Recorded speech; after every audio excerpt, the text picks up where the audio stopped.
May feel like spring this weekend, but we do have some colder temperatures heading our way, which means they're great days for soup. We want our soups to not only warm us up, but also to fuel our bodies with nutrients. Chef instructor Richard Lamarita from the Natural Gourmet Institute is here with a healthy look at what we can do to both warm up and kind of fuel our bodies this winter, right, Thank Chef? you very much, Andrea and Diane. Yes, we're going to be cooking some soups here, even though it seems like winter is not in New York, but it's coming. It's coming. It's going to be coming. It's definitely going to be coming. So we have 3 soups. Let me show you what we have here. We have, first one is an Indian-inspired red lentil soup.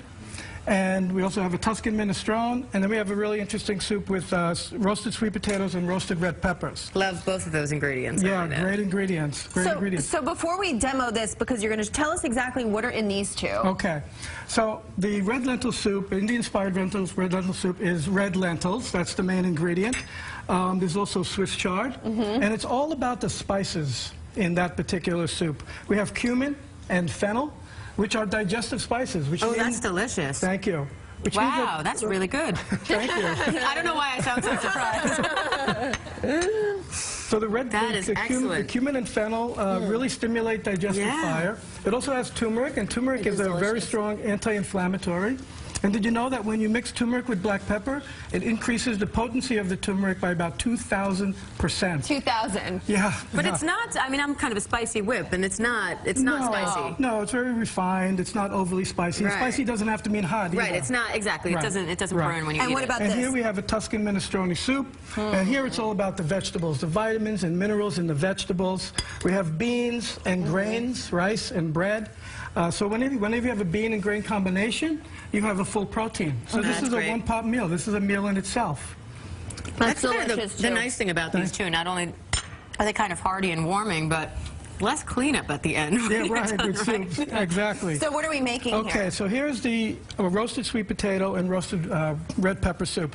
2 ingredients you wouldn't think that go together, but they actually do go together, and it's really nice, and it's mellowed down with a little bit of coconut milk. Okay. And coconut milk is a nice, healthy fat. So do we just throw it all in? Yeah. So right now I have some carrot and garlic and celery, and the red peppers have already been roasted. That's going in. The sweet potatoes with a little bit of onion have already been roasted. That goes in. Okay, so it smells so good. Yeah, it's beautiful. I'm going to add a little bit of vegetable stock. So this is a vegetarian soup as well that you're making. All of these are vegetarian soups, right? Add a little bit of coconut milk. I never would have thought to add coconut milk either. Yeah, that's kind of a unique ingredient in this soup. And then this just simmers now for about 15-20 minutes. Okay. Okay. And then I have the finished one right here. Yeah. Okay. I was going to say, oh, I'm bummed we can't try it. And then it gets pulsed. Okay. So you just take an immersion blender and just, there we go, pulse it up. Or you can do this in a blender. That would work too.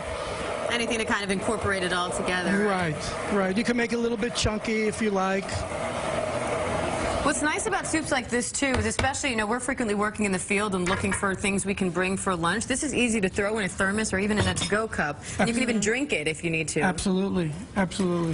That looks delicious. What's the shelf life on soups? How long do you usually keep them? You can, first of all, they freeze really well. That's a good point, This gets garnished with a little bit of basil. All right, we need to get so yes, you could freeze them, and they freeze really well. I usually keep them in the fridge for I love that. 3 to 5 days, something like that. And after a while, they start feeling old. So tasty. Aren't they good? Is that a great combo? Really nice sweet kick to it, too. Yeah. Never would have thought to put the sweet potatoes and the red peppers together. Right. What's something else people should keep in mind when just cooking for the winter in general?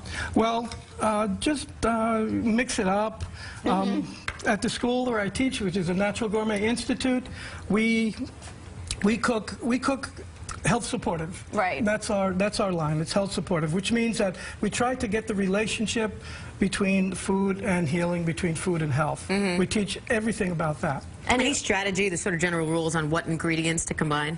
Oh, so many, right? Yeah, experiment. Really experiment. Who would think that that sweet potato and red pepper go together, but they really do. Right. And it's super healthy. Sweet potato is fiber, it's vitamin A, it's vitamin C. Red pepper is vitamin A, vitamin C.